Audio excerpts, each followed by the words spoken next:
Welcome to the Tony the Prophet channel for week 8. I'm doing this tonight because I have a family commitment and I won't be around tomorrow. I apologize for last week. I was on the road, had a bad setup. The sound wasn't good, so the sound should be back to normal today. We had a good week.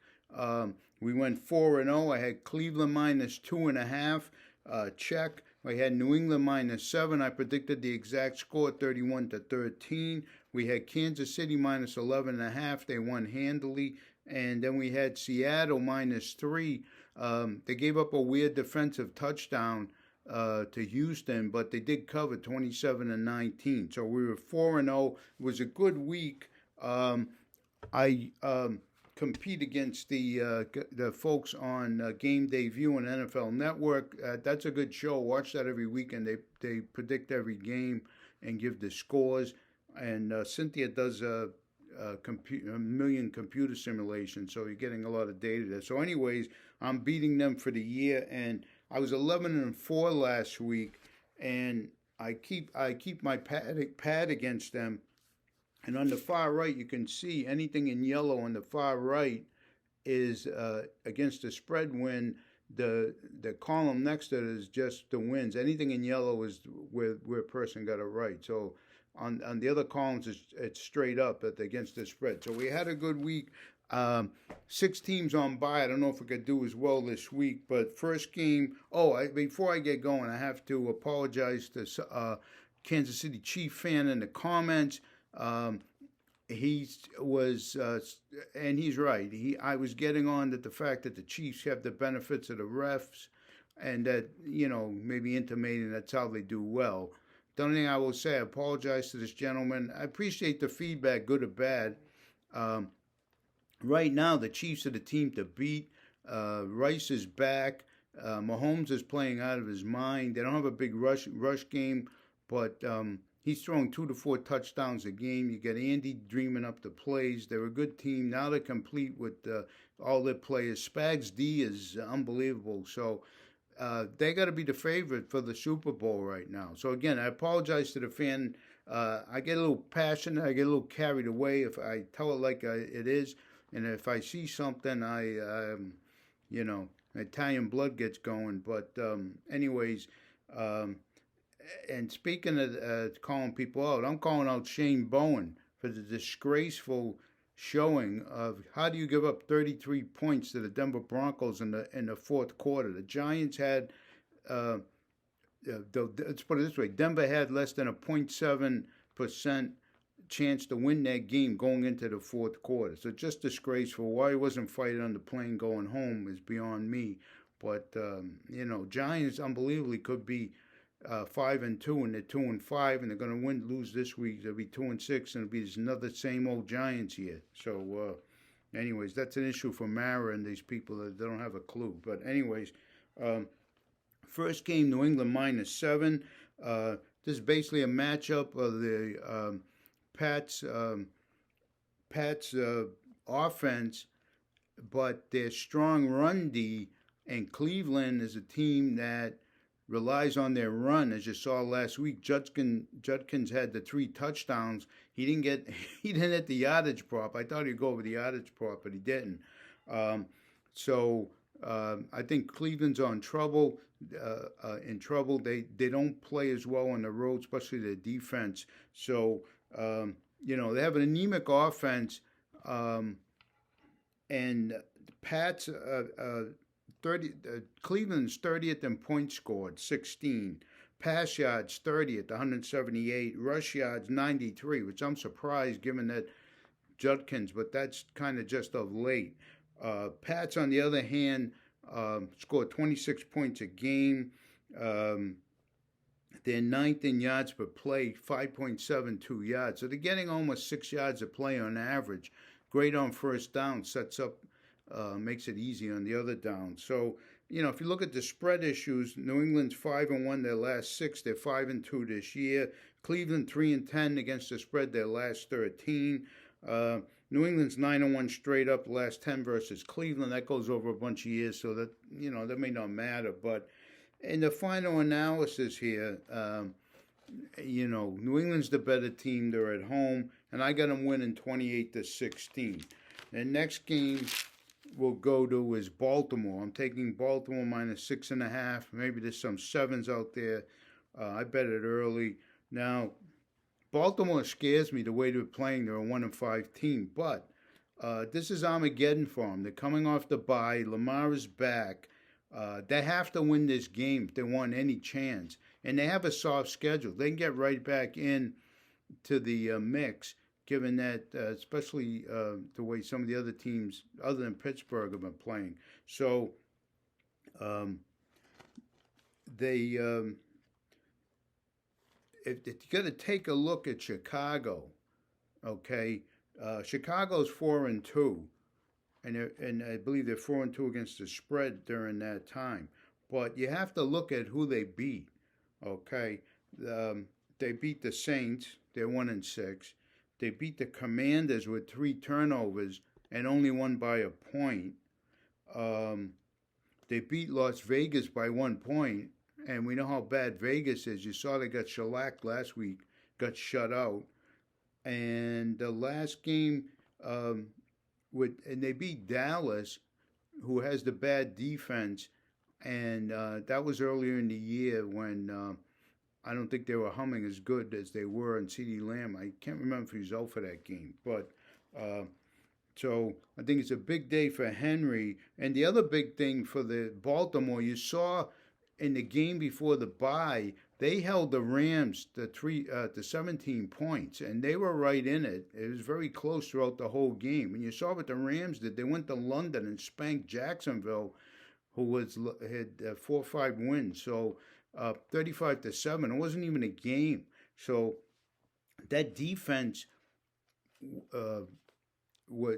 now they're getting back. They get Roquan Smith back, Marlon Humphrey, and Ronnie Stanley is back in the O-line, which is great for Lamar. So the big issue for Chicago, and really the reason they're winning all these games, is the takeaways. They're number 1. They have 16 takeaways. The turnover margin is plus 11. So if you can win the turnover margin in these NFL games, most of them are one-score games, you can win. So I think Baltimore comes back. They have to win this game. The season's over. They're coming off a bye. They're getting healthy. And I have it Baltimore 34-23. The next game I like is Atlanta minus 7. I bet it early. It's 7.5. I don't think it matters. You have another mismatch where you have Penix and the Falcons back home where they play much better. Okay, you can only bet the Falcons at home. You saw last week they went on the road as a favorite and they lost to Frisco. The Miami is pathetic against the run. Okay, Atlanta will run them off the field. Thank God I have Bijan on my fantasy team. He is going to get 100 yards and 1 or 2 touchdowns. And the big thing with the Bimageddon, I'm missing Gibbs. I'm missing Montgomery. I'm missing Charbonnet. I have Evans out. I got all these people out. I have Pearsall on 2 teams. He's been hurt. But I'm playing Algier, okay? He's going to have a game in the 4th quarter when they rest Bijan so he doesn't get hurt. So the Miami D is gone fishing. Points scored against them, 29 a game. Rush yards, 32nd, 159 yards a game. And that's an average. So it wouldn't surprise me Atlanta has 200 yards. It won't be a big game for the passing people. Drake London and Pitts has been coming back, and Mooney's healthy. So I said LG at Miami, 0-5 the last 5 on the road. Miami 1-6. Miami has 14 players in IR. It's just another mismatch. Atlanta in an easy game, 31-16. Now, I got to be honest with the 6 teams on bye. I've been struggling a little bit to find that next game. And I was looking at Kansas City, but Washington has McLaren and Debo back. So sometimes they play with their food, even though they've been great as a heavy favorite. I think they can cover, but we'll stay away from that one. I'm going to go to Indy. Now, I bet it at 14 early in the week. It's up to 15 and a half. But they beat them 41 to 20 earlier in the year. So it's such a mismatch, and I never love to lay this much points. There's tremendous teaser games this week.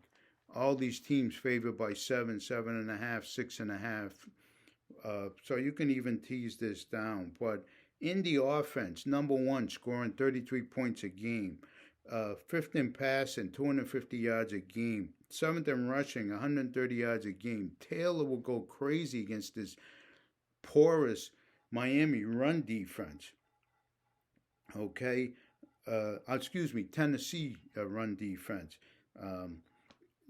Tennessee gives up 27 points a game average. They're 29th versus the run. Like I said, Taylor go crazy, had 3 touchdowns last week. Tennessee scores less than 14 points a game. So if they get 31 points, which they average more than that, and they can hold them to the 14, and they already beat them 41 to 20. Yards per play, they're 32nd Tennessee, 4.07 yards a play. So all the metrics, Tennessee's 1-6. They should be 0-7. Arizona gave them that miracle after the guy dropped the ball, and then they fumbled around and gave him the touchdown, and they still only won by 1 point. So Tennessee 3-17, last 20 against the spread. Indy 5-2 against the spread, and so it's just a mismatch. Don't lay the large points, but they should cover that game. So let's. We got some time here. I'm not making this too long. Let's run the table here, and I'll tell you real quickly. Houston 2.5 at San Francisco. A very close game, staying away. Houston's kind of desperate. San Francisco, I could see it's a 1-2 point win. I think San Francisco might cover. Houston may win. It's just too close. I'm staying away. Buffalo, Carolina. I love Carolina at home. The line moved to 7. I'm staying. Buffalo's coming off a bye. They're desperate. They lost 2. They should smack them. Carolina's great at home against the spread, but they're a good spread team. I think they're 11-4 their last 15, but it's 7. I'm staying away from it. Cincinnati against the Jets. I should have probably made this one of my games. Sauce Gardner is out. Jets are pathetic. Flacco playing great. Got Higgins going. Chase will do his. Got Chase Brown to 100 yards. So I should have made this one of my picks. I like Cincinnati. But the NFL is, when it's too good, I could see maybe the Jets cover by a half. But great teaser game. Then New England, Philly and the Giants. Giants have 2 key defensive players out. A.J. Brown is out. It's 7.5. It moved down to 7 because he's out. Giants beat them last time. It's right around the number. I'm just staying away. I haven't bet it yet. I'll watch it over the weekend. Tampa Bay minus 4.5 and New Orleans or 4. This is a smell game. Should be higher, but it's at New Orleans, so you lose some points there. And Tampa Bay, Godwin's out, Evans is out. Tez Johnson, I picked him up. I'm going to play him in one of my leagues. I think this kid's going to, 145 pounds. I hope he didn't get killed. But he played well. I mean, he had some targets. He dropped some. But Denver and Dallas, the over. Play the over 50.5. The Giants can get 34 points against them. Dallas has the best defense. They're just humming. And, now that CD is back, between Pickens and him, they can't cover him, and because of that, Javonte Williams, they have a run game. So I think it's going to be like 34-31. I play the over. It's 50.5. There's no way this game's going under. Um, Dallas will get theirs. They're scoring, and Denver, as you can see, and Giants did a lot of damage with the tight ends. I think Ferguson is a good play for any time touchdown. Uh, Bellinger came from the dead. He hasn't done anything. He's a blocking tight end. And Johnson for the Giants got that big bounce touchdown. That was pretty lucky. Green Bay and Pittsburgh. I like Pittsburgh at 3.5. I still think Pittsburgh maybe. Rodgers is going to do it. Green Bay is not a good spread team. They play with their food. You saw they didn't cover last week. I had that. Pittsburgh, Tomlin, great dog coach, especially at home. Nobody better. It's 23-21, 23-20. Pittsburgh could still lose, but Rodgers wants to win that game. And then Casey and Wash I already talked about. So that's it. We look to go another 4-0. Appreciate the comments, and we'll see you here next week. Thanks.